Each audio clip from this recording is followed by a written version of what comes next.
Bueno, ya estamos de regreso para seguir profundizando en temas políticos, en uno que podríamos decir ha sido de análisis durante toda esta semana. ¿Qué va a pasar con la mesa directiva de la Cámara de Diputados y la posibilidad de que, como estaba estipulado en el acuerdo, Carlos Carolino llegue a presidirla? Vamos a establecer contacto a esta hora con el actual timonel de la Cámara, Raúl Soto. ¿Qué tal? ¿Cómo está? Buenos días.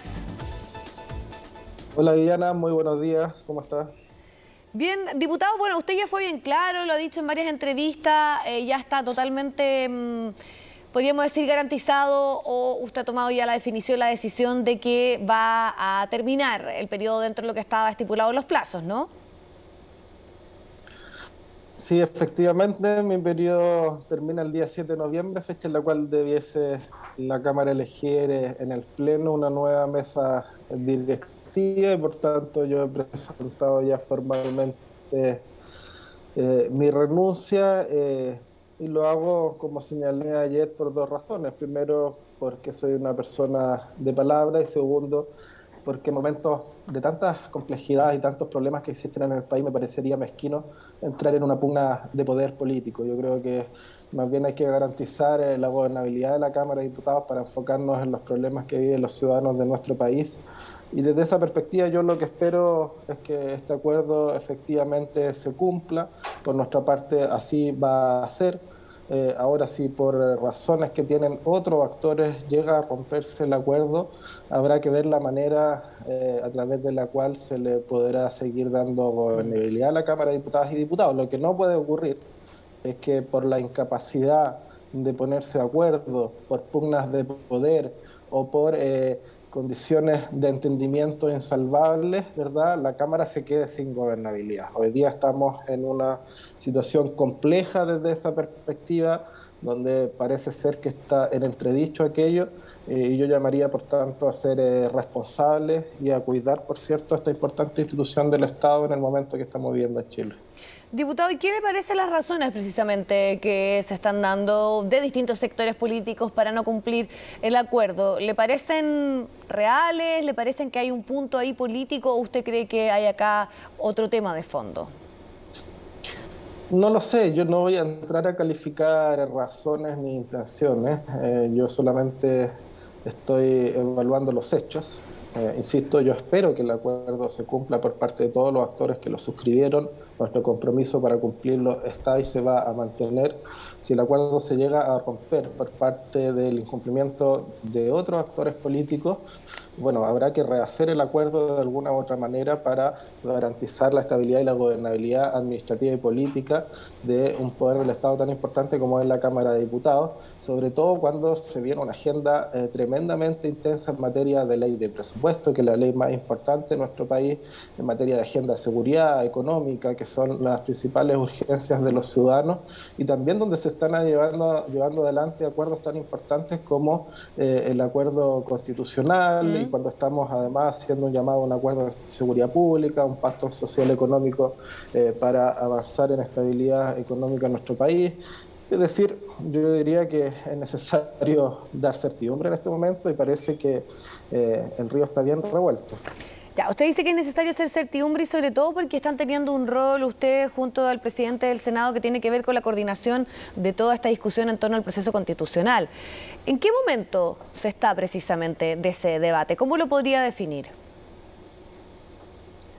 Bueno, yo diría que estamos en un momento donde se congelaron en cierta medida las conversaciones durante los últimos días, pero donde hemos hecho un llamado que reiteramos a retomarlas y dar continuidad a estas conversaciones. Creo que sobre todo en los días cercanos al 18 de octubre, el ambiente del país también permeó al mundo político y fue difícil seguir adelante, por eso decidimos, además, por cierto, de las indefiniciones internas que algunos sectores políticos todavía tienen, ¿verdad? Decidimos postergar esas reuniones de la semana pasada para dar un poco de aire a la conversación, para darle tiempo a los partidos y las bancadas también que vayan internalizando las distintas propuestas que existen sobre la mesa para ir tomando ciertas definiciones. Yo creo que el ejercicio que hicimos respecto de consensuar 12 puntos para las bases constitucionales, que van a ser el rayado de cancha sobre el cual se va a desarrollar el futuro proceso constituyente para dar ciertas tranquilidades institucionales y ciertas garantías de que hay excesos que no se van a volver a cometer respecto de los errores del proceso anterior que acaba de fracasar. Fue una gran experiencia porque ahí se conversaron temas bastante de fondo, donde tenemos diferencias y visiones sustantivamente distintas y fuimos capaces de generar un consenso, un acercamiento y un equilibrio que dejó a todos los actores conformes. Eso a mí me deja muy contento y me deja optimista respecto de que también logremos, ¿verdad?, generar ese mismo entendimiento en los dos temas que faltan. Diputado, ¿y usted cree que ese entendimiento, ese compromiso, o por lo menos ese interés de los partidos que están participando, sigue estando de la misma forma como cuando se comenzó, cuando esto fue en un contexto, incluso cuando el plebiscito todavía no había ocurrido, donde se estipulaba que se iba a buscar, si es que ganaba el rechazo, la posibilidad de llegar a un acuerdo, de que efectivamente existiera una nueva constitución, o siente que hay algunos sectores que hoy ya están como en el fondo declinando, por lo menos en ese espíritu inicial que había, de llegar a acuerdos y avanzarlo más rápido? No, yo espero que no. Yo espero que ningún sector, ni izquierda, ni centro, ni derecha, esté pensando hacer perro muerto respecto de algo que es necesario que acordemos para dar certeza institucional al país, ¿no? Yo creo que es muy importante mostrar un camino desde el mundo político respecto de una institucional, corregir los errores del proceso que acaba de fracasar y dar garantía de un proceso serio, de un proceso responsable, de un texto además que una a los chilenos, que concite el apoyo mayoritario del pueblo de Chile. Ese es el objetivo. Hoy día nos falta definir lo que se ha denominado el árbitro, que es la fórmula o mecanismo sobre la cual, ¿verdad?, se va a garantizar el respeto y la exigibilidad de este rayado de cancha que hemos denominado bases constitucionales, porque obviamente que queremos que se cumplan, ¿no? Queremos que efectivamente el proceso se desarrolle sobre ese marco. Y hay distintas propuestas. Para uno debe ser un órgano externo jurisdiccional como la Corte Suprema, el Tribunal Constitucional. Para otros debe ser el Congreso. Estamos tratando de generar las condiciones para una especie de comisión bicameral ad hoc, pero todavía no están todos los actores conformes con esa posición. Y finalmente también falta la definición respecto del órgano o mecanismo que va a ser el encargado de redactar la nueva Constitución. Sí. Y ahí yo creo que hay que cumplir dos principios, ¿no? Por un lado, participación democrática de la ciudadanía para que exista legitimidad social, y por el otro, rigurosidad técnica, jurídica y política para dar garantías de un buen proceso, de un buen Diputado, texto, ¿verdad? Yo creo que eso es necesario equilibrar.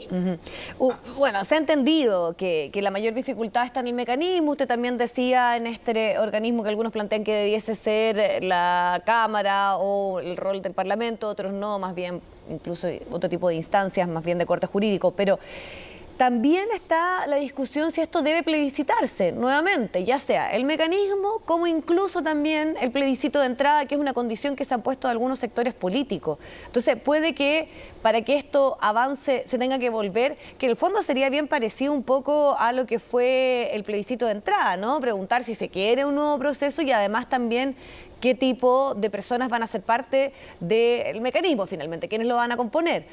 Eso es algo que está rondando, está esa idea, porque usted ha dicho que todo puede ser posible en varias de esas entrevistas, incluso no ha descartado el plebiscito de entrada nuevamente, pero hay otros que defienden que eso ya está mandatado a partir precisamente de ese 80-20. Mira, Carlos, el escenario ideal ya es que se logre ese equilibrio frágil entre un órgano que sea capaz de alejarse lo suficiente de la convención para no repetir la mala experiencia y llegar a un nuevo fracaso, pero al mismo tiempo que no se aleje tanto como para que pierda legitimidad social. En la búsqueda de ese equilibrio estamos. Si se logra finalmente de manera robusta, con un apoyo transversal políticamente, ojalá mucho más amplio que los 4/7, que es el mínimo que se requiere en ambas cámaras, bienvenido sea. Acá se ha dicho, no importa el color del gato, ¿verdad? Lo importante es que case ratones. Es cierto, pero a mí lo que me importa es que cuando ese gato salga a la calle, la gente lo trate con cariño y no le pegue patadas, ¿no? Que tenga legitimidad social. Eso es muy importante para el éxito de cualquier proceso constituyente y de cualquier constitución. Vamos a seguir en la búsqueda de ese equilibrio, pero si efectivamente no se logra, no hay que descartar la posibilidad de un plebiscito respecto del mecanismo, porque evidentemente, si usted hoy día ve la encuesta, el mandato respecto del cambio constitucional sigue vigente. O sea, hay una amplísima mayoría de chilenos que sigue creyendo que es necesaria una nueva constitución, pero que no le gustó el texto anterior y que quiere que hoy día sí tengamos la posibilidad de un proceso que nos una y nos convoque a todos. Pero al mismo tiempo, si uno ve las encuestas de opinión respecto de los mecanismos, parece ser que la opinión pública está dividida, ¿verdad? En dos, entre un órgano 100% electo y una convención mixta. Y si uno ve el mundo político, tiene al oficialismo por un lado, ¿verdad?, con una propuesta de órgano 100% electo, y tiene a la oposición por otro lado con ideas más cercanas. Y con respecto a eso, ¿es verdad que la pugna, sobre todo entre, podríamos decir, oficialismo y derecha, está en el número? ¿En cuánta gente va a componer este organismo? Es uno de los elementos, pero no es para nada el más relevante. O sea, yo creo que hay bastante conciencia de que debe ser un órgano más acotado, en términos cuantitativos, en términos también temporales, y que debe tener ciertas reglas de funcionamiento que funcionen bajo la lógica más bien del entendimiento, de los acuerdos, a través de un buen reglamento, a través de un diseño electoral que dé también ciertas garantías. Yo creo que en eso hay bastante conciencia, hay bastante también claridad, ¿no? Por lo tanto, yo espero que eso se vaya despejando en los próximos días. De lo contrario, insisto, si el mundo político y la sociedad sigue dividido entre dos mecanismos y no se logra ese equilibrio, ese acuerdo, bueno, no hay que descartar la pregunta respecto del mecanismo en un eventual plebiscito, pero yo dejaría eso como el plan B. Ya, como plan B dice usted, pero ya hay algunos analistas, y precisamente este sábado profundizan en eso, que sienten que se puede ir diluyendo, puede ir bajando esa adhesión precisamente a una nueva Carta Magna, sobre todo por el contexto en materia de seguridad, a urgencias también de índole económica. Sabemos y muchos plantean que el gobierno debe concentrarse principalmente en aquello. Hay situaciones que día a día lamentablemente se repiten, sobre todo en materia de seguridad. El caso incluso ahora está de un niño de 3 años baleado en Quilpué. Entonces, ¿cómo ve también como en el fondo ese crédito que se le ha entregado a la política o a nuestro país a seguir discutiendo esto, cuando algunos anticipan que si esto no se hace con una premura y con una cierta como solidez pronta, va a empezar a reducirse precisamente por la problemática y esas urgencias de seguridad, sociales, económicas? ¿Eso también es algo que a usted les pone presión? Sin duda, pero mire, yo creo que lo importante hoy día es que esta mesa, que vamos a volver a convocar junto al presidente del Senado a partir de este lunes a las 10 de la mañana en el Excongreso Nacional, eso ya se lo puedo confirmar, ya hemos hecho la convocatoria nuevamente en conjunto a todos los actores políticos, debe ser necesariamente una conversación sobria, poco ostentosa, prudente, política y comunicacionalmente, porque cuando hay tantos problemas en nuestro país, cuando las urgencias más bien están puestas en otro lugar, en seguridad ciudadana, en los problemas económicos, ¿verdad? Que estén todos los focos concentrados en el tema constitucional es algo que le hace mal al proceso y que le hace mal al país, ¿no? Entonces, manejemos esta conversación con mucha prudencia, con mucha sobriedad y démosle el espacio, el tiempo, el trabajo y la atención que requieren, por cierto, los temas de fondo. Yo por eso he insistido mucho en un acuerdo nacional en materia de seguridad, una agenda corta de seguridad que permita implementar medidas concretas para la crisis migratoria, para el conflicto en la macrozona sur, para los problemas de aumento de delincuencia, narcotráfico y crimen organizado, y un pacto económico y social que permita recuperar la inversión, el crecimiento económico, el empleo y generar planes robustos de apoyo social para los sectores más vulnerables. Yo creo que en temas como eso, el mismo clima de diálogo, de entendimiento fundamento que hemos construido en lo constitucional debemos trasladarlo en paralelo y con sentido de urgencia a los temas de seguridad y a los temas económicos para ir dando cierta tranquilidad y cierta certeza a la ciudadanía. Por lo tanto, yo espero que ese sea el camino que logremos seguir en los próximos días. Claro, pero se asume que hay un peligro y que efectivamente se puede ir perdiendo la confianza en el proceso. No, yo no lo veo así. Mire, Ya. el otro día, por ejemplo, en este famoso evento de NAPE, que fue Controvertido, bien, claro. bien controvertido, yo estuve ahí, la verdad, había, no sé, 400, 500 personas en un ambiente bastante positivo, digamos, y por una o dos personas que hacen un emplazamiento, que hacen, digamos, un punto político, comunicacional respecto de sus posiciones particulares, ¿verdad? Eso no se puede necesariamente extrapolar al punto de creer que es la sociedad la que está hablando a través de ellos, ¿no? La verdad que el ambiente fue muy bueno. Sí. No, yo le estoy haciendo la pregunta en torno también a algunos analistas políticos que están citados en la prensa, No, que sí, más bien dicen, sí, yo sé que eso fue como un episodio bien bullado, claro, pero... Hago la analogía Sí, respecto sí. a lo que está pasando con Sí, algunos sectores que son más bien reducidos de la sociedad y que derechamente no quieren el proceso. Y hay algunos o que lo sectores que quieren más obviamente bien les conviene boicotear. eso, que hay un interés en particular de hacerlo, o sea, eso no es casualidad.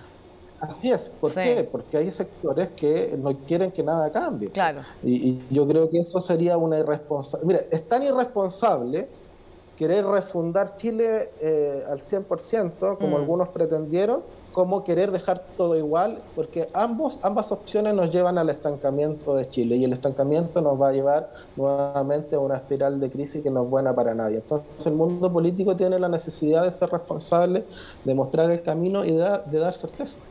Sí, diputado, pero para finalizar, usted quiero preguntarle por una frase con que cierra también una entrevista que da en el día de hoy en el diario La Tercera, donde se le pregunta respecto al tono o las críticas que usted ha hecho, y se lo pregunto además también en esta lógica que hay de algunos de plantear de que hay una disputa entre el socialismo democrático con Apruebo Dignidad. Usted también emplazó al alcalde Jadwe, él ayer dice que más bien hace una crítica política y se le responde con una crítica personal. Bueno, ese es un poco también podríamos decir lo que ha ocurrido cuando hay dos coaliciones que están en este momento en el gobierno. Pero usted dice que no ha sido obsecuente y que ve que eso está como bien presente en quienes rodean al presidente Gabriel Boric. ¿Por qué lo cree así? Bueno, yo creo que en estos meses de gobierno se han cometido muchos errores. Eso es un hecho de la causa. Decir otra cosa, creer que en el gobierno está funcionando todo bien y en el país está todo perfecto, es tener una venda en los ojos. Y por lo tanto, yo he dicho, acá lo que hay que hacer no es ser obsecuente, no es decirle al gobierno y al presidente a todo que sí, sino que más bien decir las cosas como son. Y a veces tener la capacidad de hacer críticas constructivas que permitan cambiar la dirección y el rumbo también, y hacer que las cosas desde una perspectiva propositiva, colaboradora, puedan permitir que el gobierno vaya tomando mejores decisiones en temas tan relevantes como es seguridad, por ejemplo, donde yo he sido bastante insistente en que nos saquemos, ¿verdad?, los amarres ideológicos para actuar con mayor pragmatismo y sentido común.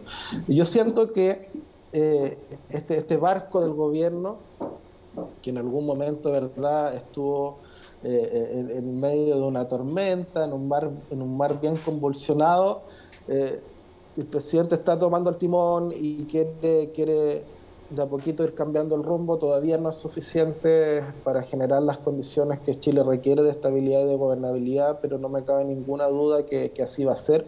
Y yo espero que todas las personas que queremos nuestro país, generemos también los niveles de colaboración y de búsqueda de acuerdos que se requieren para sacar a Chile adelante, porque si alguien cree que pegándole al gobierno o hundiendo al presidente y su gobierno va a salvarse, está muy equivocado, porque lo que está haciendo es pegándole y hundiendo a nuestro propio país. Por lo tanto, yo esperaría todos salgamos de nuestras trincheras, tanto el gobierno como la oposición, y seamos capaces de colaborar y construir acuerdos para Chile. Diputado, le agradecemos el tiempo, la posibilidad de conversar y analizar un poco también todo lo que ocurre con el proceso constitucional, pero además también con la sucesión del cargo que usted ocupa precisamente encabezando la Cámara. Muchísimas gracias, que esté muy bien. Buenos días. Muchas gracias, muy buenos días.